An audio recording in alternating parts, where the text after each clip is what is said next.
ఏంటో ఇక అది పక్కన పెడితే, కొర్నేలి ప్రార్థన దేవుడు ఎందుకు విన్నాడు అనే దాన్ని మనం ఆలోచన చేస్తే, ఫస్ట్ పరిశుద్ధాత్మ దేవుడు రాయించాడు కొర్నేలి గురించి. ఇప్పుడు యెషయా 58లో ఏ మాటలైతే చెప్పబడ్డాయో వీటిల్లో చాలా వరకు కొర్నేలి చేశాడు. కొర్నేలికి యేసునామం తెలియదు, కొర్నేలి ఇశ్రాయేలీయుడు కాదు, కొర్నేలి ఒక అన్యుడు. అయినా సరే దేవుడు మెచ్చేటువంటి కార్యాలు చేశాడు. వాటిని గురించి 3 మాట్లాడాడు. ఇటలీ పటాలం అనబడిన పటాలములో కొర్నేలి అనే శతాధిపతి కైసరయలో ఒకడున్నాడు. అతడు తన ఇంటి వారందరితో కూడా దేవుని యందు భయభక్తులు కలిగి, నంబర్ 1 దేవుని యందు భయభక్తులు, నంబర్ 2 ఎల్లప్పుడూ ధర్మ కార్యములు చేయుచు దేవునికి ప్రార్థన చేయబడది. 3 మాటలు. తన ఇంటి వారందరితో కూడా భయభక్తులు కలిగి ఉన్నాడు, అంటే దేవుని ప్రేమించాడు, దేవునికి భయపడ్డాడు, దేవుడికి నచ్చని విషయాలు మానేశాడు, దేవుడు ఇష్టపడే ధర్మములు చేయడానికి ఇష్టపడ్డాడు. అందుకని ఫస్ట్ భయభక్తులు, రెండవది ధర్మ కార్యములు, మూడవది ప్రార్థన. ప్రార్థన ఆయన దగ్గరికి వెళ్ళిందంటానికి ఏది ఆధారం చేసుకున్నాడంటే, అతడు ధర్మయుక్తంగా ప్రవర్తించటం, అతడు చేసినటువంటి ధర్మ కార్యములు.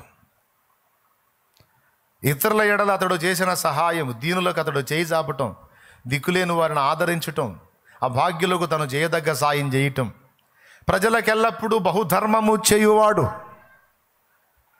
మనం అనుకుంటాం ఒక దీనుడైన వ్యక్తికి మనం చేసిన సాయం పోయిందేమో అని. మనం కూడా చాలాసార్లు చాలామందికి చాలా రకాలుగా హెల్ప్ చేస్తాం మనకున్నంతలో. మనం అనుకుంటాం అవన్నీ పోయినాయని, కానీ అక్కడికి పోవు. నువ్వు చేసి మర్చిపోతావు, కానీ నువ్వు చేసిన సహాయాలు, ఇతరులకు నువ్వు ఇచ్చినటువంటి సాయం దేవుడు మర్చిపోడు. అర్థమైందా? నువ్వు మర్చిపోతావు, దేవుడు మర్చిపోడు, తప్పకుండా గుర్తు పెట్టుకుంటాడు. అన్నీ నీ ధర్మ కార్యము అనలా, నీ ధర్మ కార్యములు మొత్తం దేవుని దగ్గరికి చేరినాయి అన్నాడు. ప్రార్థనలు చేరినాయి, అంతకంటే ముందు నువ్వు చేసిన ధర్మములు చేరినాయి. ఇక్కడ యెషయా 58లో చెప్పింది కూడా అయ్యేగా. వస్త్రహీనుడికి వస్త్రం ఇవ్వటం, దిక్కుమాలిన బేదలను ఎంట చేర్చుకోవటం,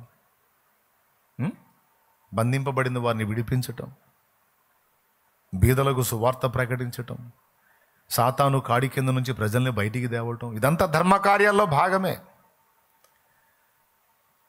ధర్మమును అనుసరించి అతడు ప్రవర్తించినందున, దీనులను, దిక్కులేని వారిని, బీదలను, భాగ్యులను ఆదరించినందున కొర్నేలి దేవునికి ఇష్టడైపోయాడు. దేవుని యందు విశ్వాసం ఉంచి ఇవన్నీ చేశాడు, కానీ నిజ దేవుడు ఎవరో తెలియదు. అందుకని దూత ప్రత్యక్షమై, ఏ మాటల వలన నీవు రక్షణ పొందగలవో ఆ మాటలు చెప్పే వ్యక్తి యొప్పేలో ఉన్నాడు. అతని పేరు సీమోను పేతురు. అతడు యొప్పేలో చర్మకారుడైన సీమోను అను వాని ఇంట దిగున్నాడు, అక్కడ బస చేస్తున్నాడు. నువ్వు మనుషుల్ని పంపి అతన్ని పిలిపించుకో. నువ్వు అడుగుతున్నావుగా రక్షణ కావాలని, ఏ మాటల వలన నువ్వు రక్షణ పొందగలవో ఆ మాటలు అతని నుండి నీకు లభిస్తాయి, పిలిపించుకో నాయనా అని చెప్పాడు. పేతురు వస్తాడు, అతడు ప్రకటిస్తూ ఉంటాడు. పరిశుద్ధాత్మ కొర్నేలి ఇంటి వారందరి మీదకి దిగి వస్తాడు. ఇది ఒక చరిత్ర.